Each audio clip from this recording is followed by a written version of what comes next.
Hi there, and welcome to Tech Talks.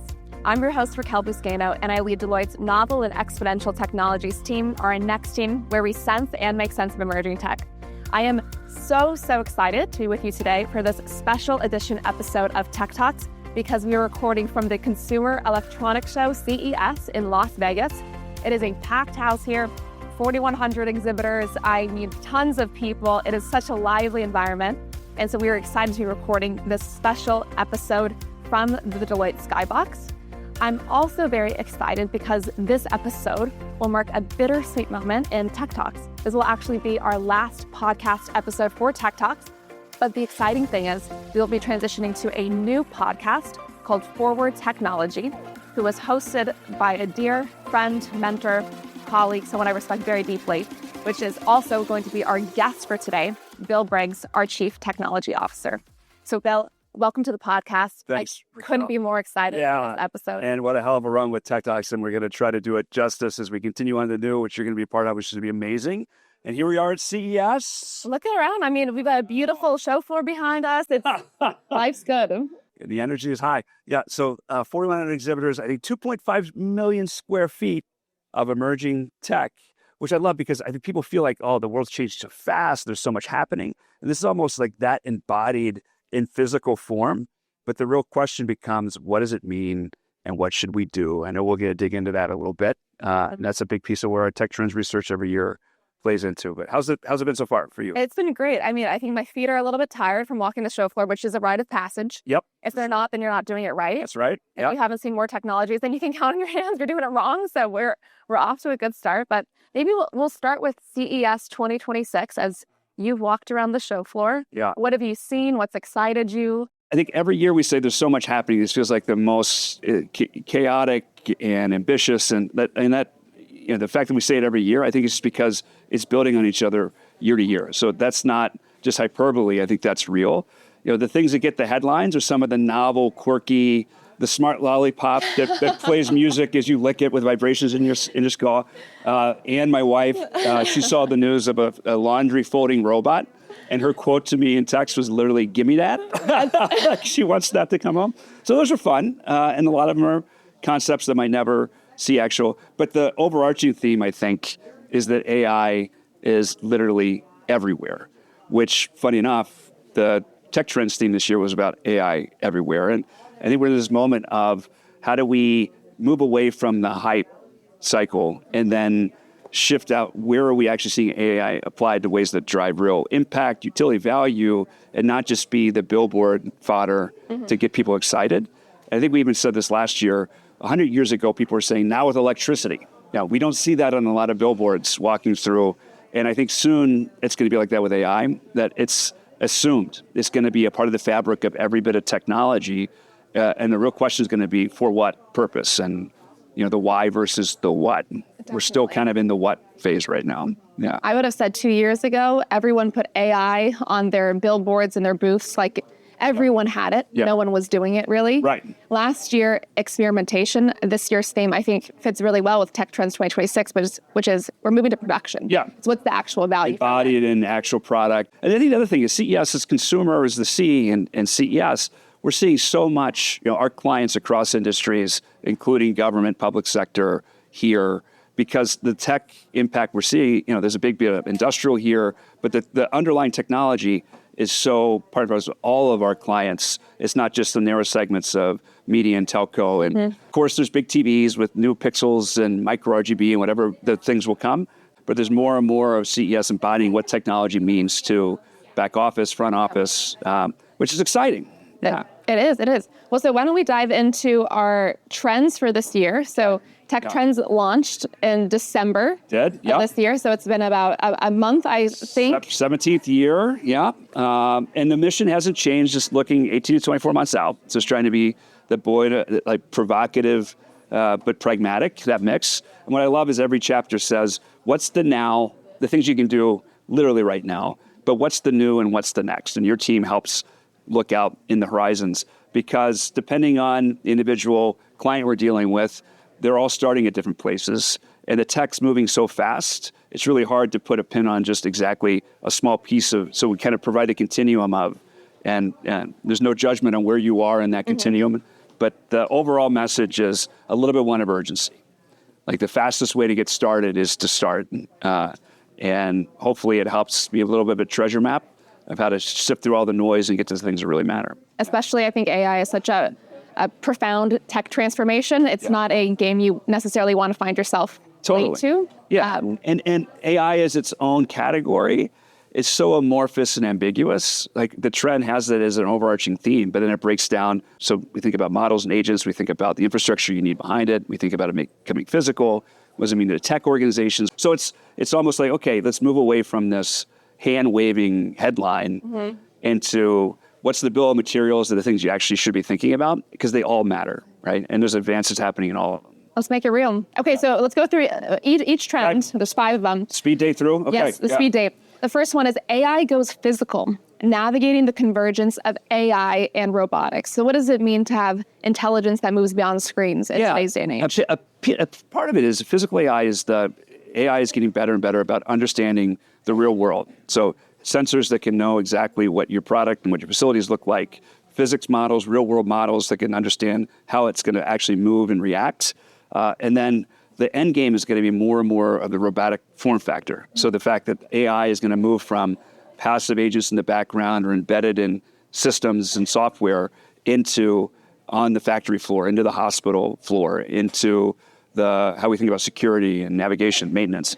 But they're different things. So we try to break down, of course, the infatuation, especially at CES, is going to be on the robots themselves.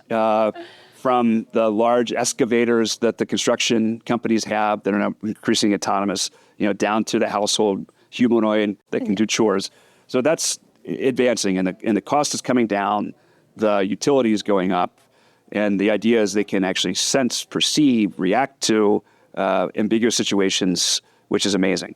The other piece, which we're more excited about, is the stack you need to actually train, to simulate the environments, and to deploy them, to make them. So there's a whole lot of utility in that side of it too, and they are both required.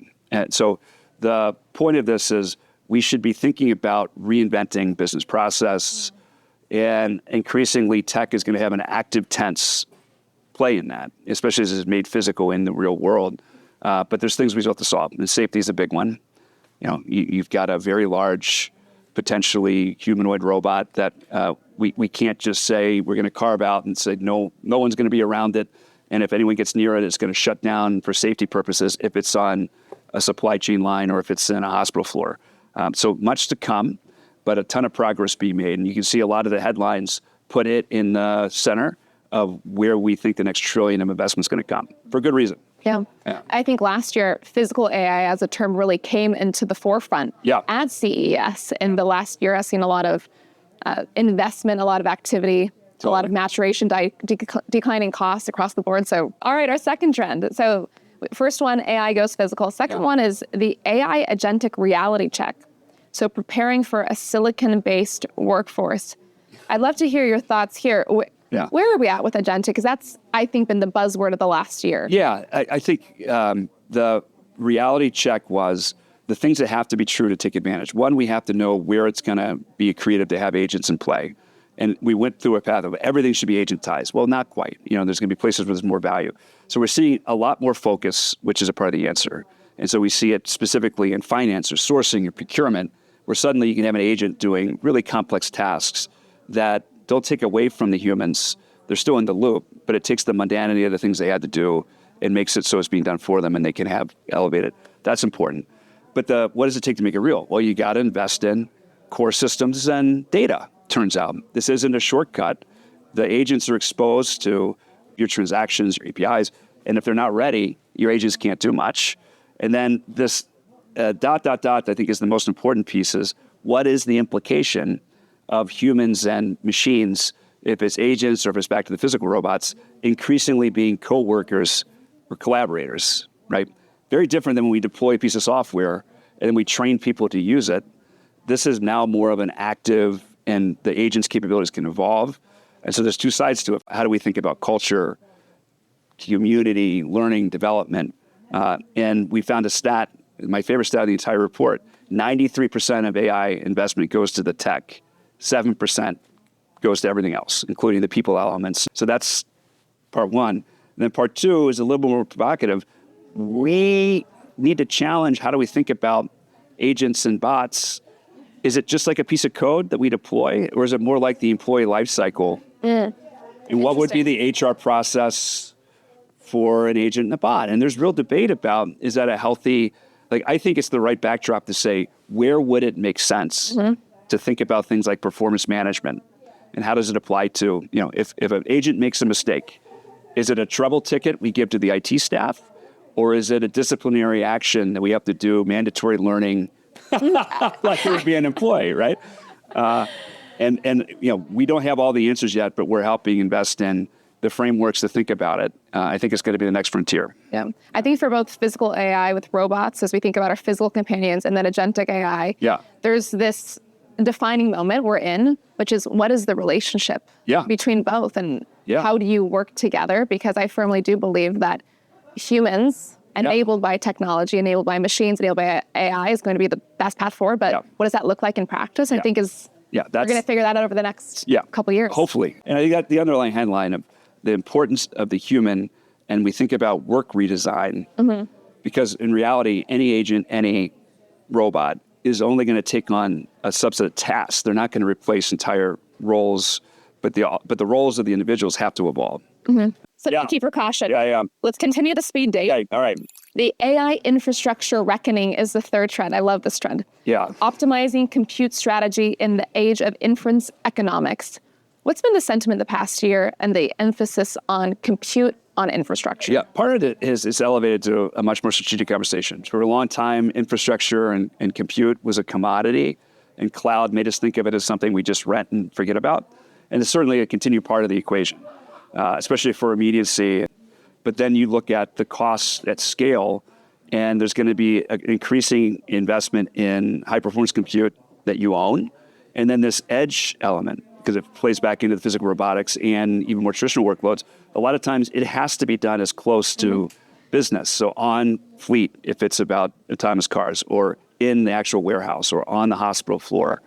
So that piece, there's not one answer. And it doesn't mean the new hardware replaces what came before necessarily, but this mix of what's the right investment we should be making. There's a lot of nuance to it.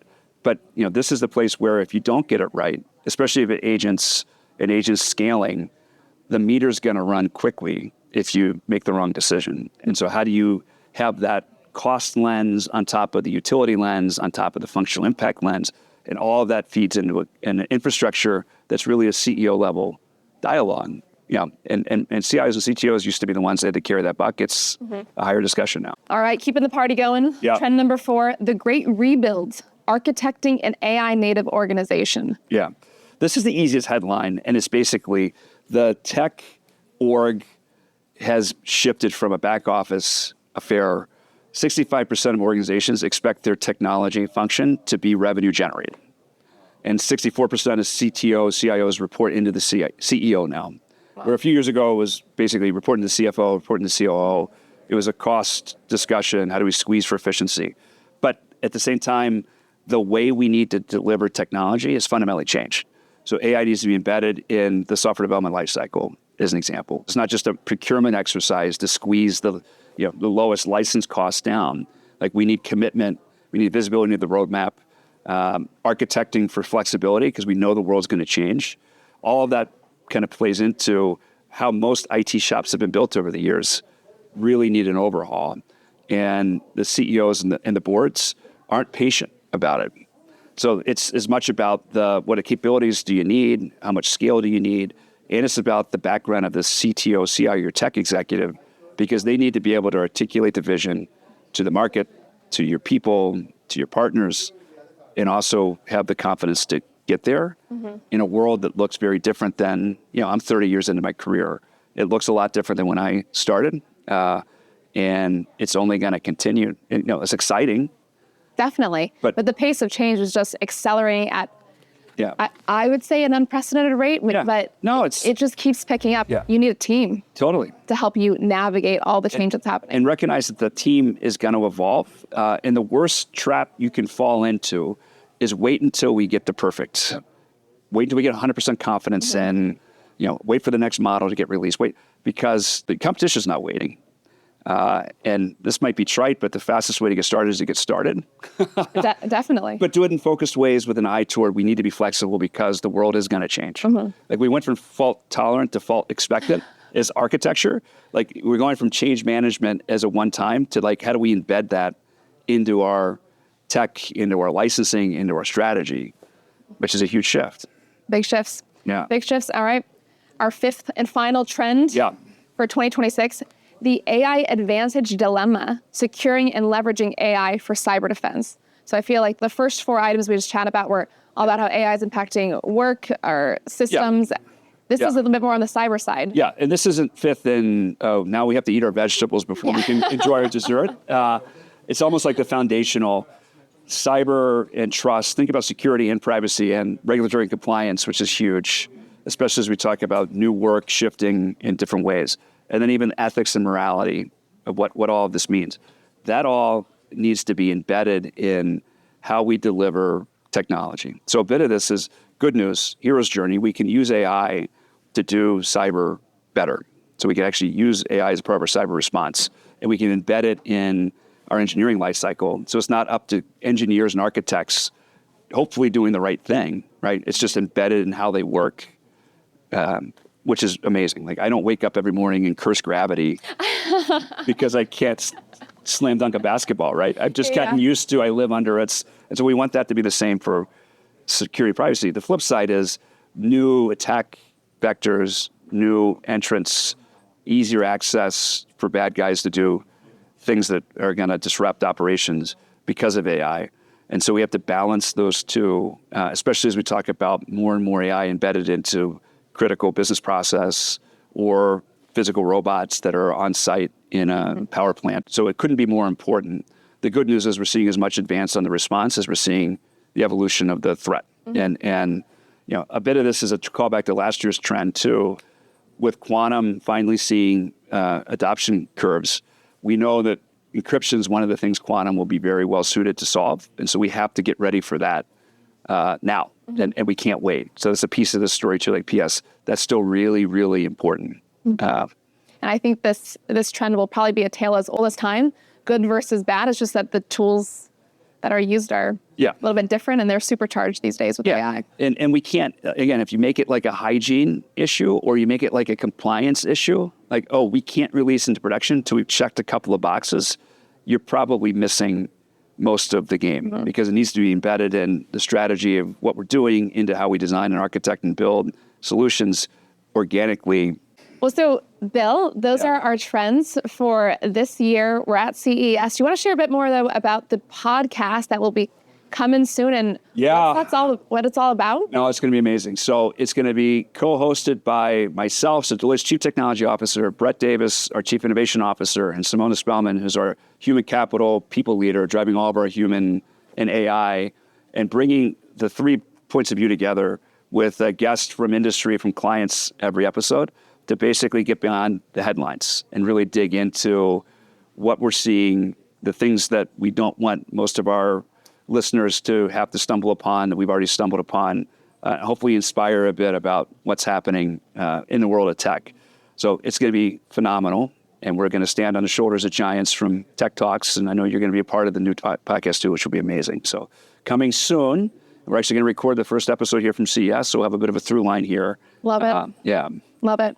Well, I'm so excited for it. And thanks to you and T for all the great work over the years, and this is phenomenal. Thank you. Thank you. Well, Bill, it's been wonderful having you on our final closing episode of Tech Talks, which is sweet because I think even way back when, Tech Talks was a name that you crowned. Yeah, potentially. I was the first host, so history doesn't always repeat, but sometimes it rhymes. So here we are. Well, thanks for that. Yeah. To all our tech-savvy listeners out there, thank you so much for tuning in. If you'd like to learn more about our tech trends for 2026, you can download the report. The link will be in the episode description. If you'd like to follow Bill or myself to stay tuned, you can always do that. I'd also just like to send out a very, very special thanks to those on the tech-savvy team who have made this episode today and the entire podcast possible for the past 3 years. So Janelle Hughes, Marie Gaudet, the entire tech-savvy team, thank you so much. It has been an absolute privilege serving as your host to the thousands and thousands of people who have tuned in, supported, connected on LinkedIn, sent well wishes, and just contributed to our community. Thank you.